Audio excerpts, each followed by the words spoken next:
Je m'appelle Anne-Charline, j'ai 28 ans, je suis originaire de Brest. Je travaillais dans les écoles en tant qu'ATSEM et animatrice auprès des enfants, en maternelle et en primaire. Je suis partie pendant 1 an au foyer de charité du Cap des Biches au Sénégal. Pendant mon année, j'ai donné des cours d'informatique à la communauté en vue de les former au secrétariat. J'ai été animatrice pendant l'école de prière des enfants âgés de 9 à 13 ans, ainsi que la retraite des adolescents qui étaient âgés de 14 à 16 ans.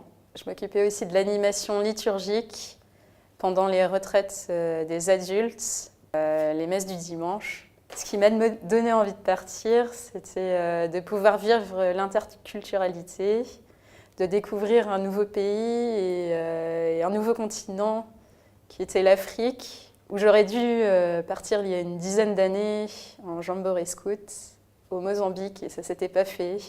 Avant de partir, j'espérais pouvoir découvrir un nouveau foyer dans un nouveau pays, un autre continent, pouvoir vivre l'interculturalité, parce que j'ai beaucoup vécu au sein du foyer, parce que la communauté est vraiment internationale. Pouvoir faire des rencontres aussi, pouvoir m'éloigner un petit peu de mon cocon familial, de ma petite vie que j'avais en France.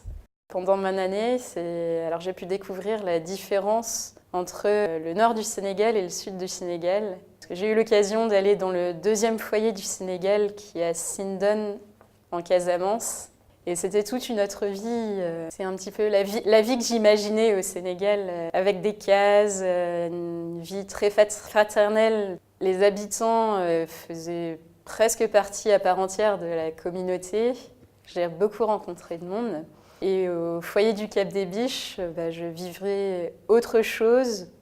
Au cours de mon année, j'ai pu participer au pèlerinage marial des jeunes à Popenguine, à la Pentecôte. Et au foyer, on a accueilli des milliers de jeunes chrétiens comme musulmans, parce qu'au Sénégal, la majorité de la population est quand même musulmane. Et ce qui m'a impressionnée, c'est que ça ne pose pas du tout problème. Tous les gens s'acceptent comme ils sont.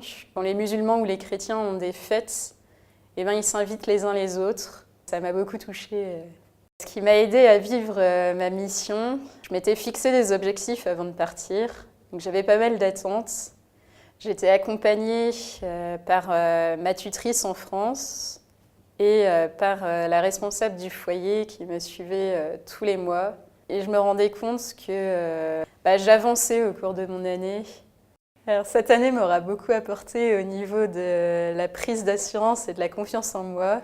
J'étais venue avec mes objectifs, mes attentes et je me suis rendu compte au cours de l'année que je les avais réalisés. Et ça, j'en rentre vraiment heureuse de ça. Ce que j'ai envie de dire à ceux qui se préparent à partir, c'est « ose ».